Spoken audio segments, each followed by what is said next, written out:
If you're getting PRP somewhere and all they're drawing is a standard blood tube like this, that's 10, maybe 14 milliliters. You're basically paying for an expensive placebo. Just recently, a couple came into our clinic for PRP. When we measured his baseline platelet count, we calculated that we'd need more than 50 milliliters of blood, and for her, more than 40 milliliters of blood to reach therapeutic levels. Not 14, that's 40 to 50. And that's the difference between real results and wasting money on treatments that can't possibly work. If you're a successful executive who's been considering PRP for joint pain, hair restoration, or optimizing your performance in other areas, this is critical information that could save you from making the same expensive mistake that you are making right now.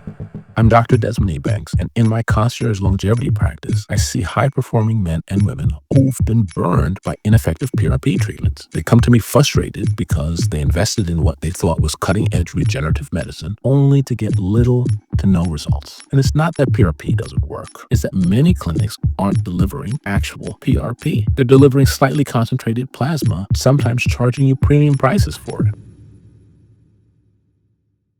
So here's what's really critical to understand. And this is something that too many clinics won't tell you or, frankly, don't even know themselves. Studies have shown that in order for PRP to be consistently effective, you need a therapeutic dose of at least 1 to 1.5 billion platelets per microliter. That means in a typical 6 to 8 milliliter injection, 8 to 10 billion platelets are delivered. Now, that's not my opinion. That's not some arbitrary number I came up with. That's the therapeutic dose backed by research, and it's many times greater than your baseline platelet concentration. Let me put this in perspective for you. Your normal platelet count, if you're healthy, is somewhere between 150 and 400. That's 150,000 to 400,000 platelets per microliter. That's your baseline. Now, to get to 1 to 1.5 billion per microliter, you need to concentrate those platelets by a factor of 5 to 8 times. Not 2 times, not 3 times, 5 to 8 times, depending on the procedure. You need less for skin and soft tissue and more for bone and joints. But here's where it gets interesting. If a clinic is only drawing one standard blood tube, let's say 14 milliliters, the absolute best concentration they can achieve is a 2 to 1 concentration. Remember, you need to end up with 6 to 8 milliliters of PRP. So if your baseline is 300,000, you're only achieving 600,000 platelets per microliter. You need 1.5 billion, so that's not even close. Think about it this way. It's like trying to fill a swimming pool with a garden hose, when what you really need is a fire hydrant. The math just doesn't work. And this is why many PRP treatments fail. It's not that PRP doesn't work. It's that many clinics aren't delivering actual therapeutic dose PRP. They're delivering slightly concentrated plasma that looks golden in the syringe, but doesn't have the platelet concentration to actually trigger the healing response you're paying for.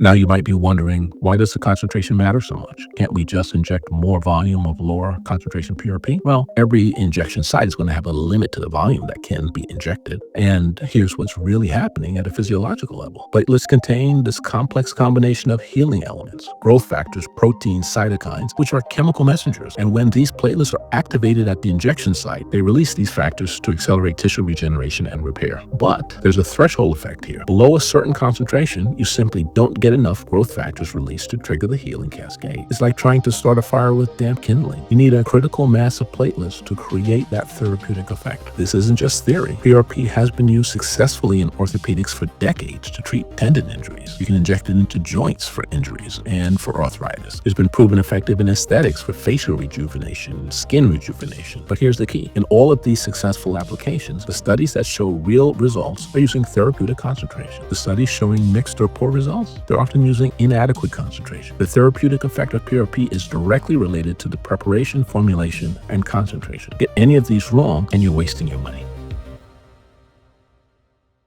So let me show you exactly how this should be done. Just recently, we had a couple come in to get PRP for sexual enhancement. And our goal, as always, was to reach that therapeutic threshold of 1 to 1.5 billion platelets per microliter. Here's what we did that's fundamentally different from most clinics. First, we took a small finger stick sample and analyzed it in our tabletop platelet counter. His baseline platelet count was 281,000 per microliter. Hers was 274,000 per microliter. Now we know exactly what we were working with. Then, and this is where the precision medicine approach really matters. We calculated that we'd need a minimum of 53 milliliters of blood for him and 41 milliliters of blood for her to achieve the concentration we were looking for. Not 14 milliliters, not 20. We needed a minimum of 53 and 41 milliliters, respectively. So we actually drew between 55 and 60 milliliters to give ourselves a safety margin. After centrifuging and processing, and we used a specific double spin protocol that maximizes platelet capture, we ended up with 7 milliliters of concentrated PRP PRP for him and 6 milliliters for her. But here's the really important part. We then measured the platelet count in that final PRP. We didn't just hope it was concentrated enough. We measured it, and it came back at 1.497 billion platelets per microliter for him and 1.474 billion platelets per microliter for her, almost exactly at our therapeutic target. So we delivered a total of 10.48 billion platelets for him and 8.84 billion platelets for her. They both got excellent results, and that's not luck. That's because we delivered actual therapeutic dose PRP, not the watered-down version many clinics provide. Now, if you're interested in learning more about our comprehensive approach to longevity medicine and how we use precision protocols like this as part of a bigger optimization strategy, you can visit alternativehealthcare.com. That link is in the description below. The real problem here is that there's no standardization in the PRP industry. Some clinics just spin your blood once and inject it. Others use a double spin method for higher concentration. But many, if I don't say most, don't measure anything. They just spin, hope for the best, and charge you sometimes thousands of dollars for it. I've seen clinics charging lower prices for PRP treatments where they're only drawing one tube of blood, but then they advocate for multiple PRP treatments. So in the end, thousands of dollars may be spent on ineffective treatment. The math literally doesn't work. It's not possible to achieve therapeutic concentrations when you start with an inadequate amount of blood. And here's what really frustrates me as a physician who actually cares about results. Patients come to me after having 3, 4, or more failed PRP treatments elsewhere. They think PRP doesn't work for them. They think they're not candidates. But when we test them properly and deliver actual therapeutic dose PRP, suddenly get the results that they were promised all along. The difference isn't in the patient. The difference is in the preparation. Manual double spin methods have been shown to have higher platelet capture efficiency compared to single spin automated devices. Different centrifugation protocols yield completely different results. The temperature, the speed, the time, all of the variables matter. But many clinics, they're using whatever kit and centrifuge their sales reps sold them, following the basic instructions and hoping for the best. That's not precision medicine. That's expensive guesswork.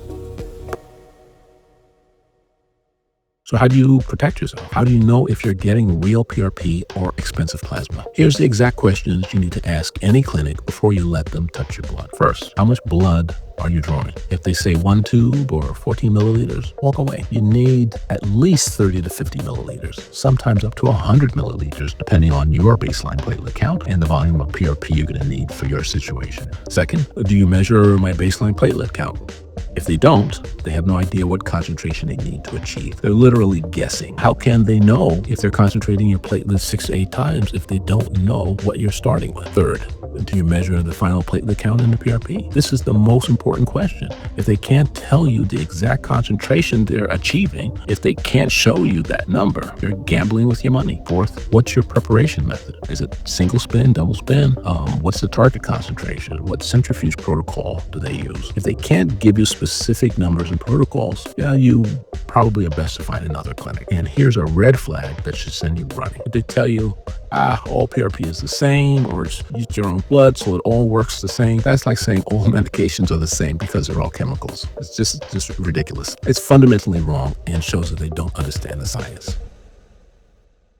You know, efficiency of platelet capture might actually be a more accurate measure than platelet count alone. Now, some systems might start with more blood but capture fewer platelets. Others might be more efficient but start with less. The only way to know is to measure. Look, at a fundamental level, effective PRP requires 3 things: a sufficient blood volume to start, a proper preparation methods, and, most importantly, measurement and confirmation of therapeutic platelet concentrations. Without these, you're paying premium prices for what may amount to an expensive placebo. This is just one example of how precision medicine differs from the one-size-fits-all approach many clinics use. When you understand the science, when you demand proper protocols, when you measure and verify, that's when you get results. But PRP is really just one tool in the comprehensive longevity toolkit. There's a much bigger conversation here about how we can optimize your biology for peak performance that goes way beyond any single treatment. If you're a high-achieving professional who's serious about maintaining your edge for decades to come, who values data-driven results over marketing hype, then you need to understand that not all medical interventions are created equal. The difference between therapeutic success and expensive failure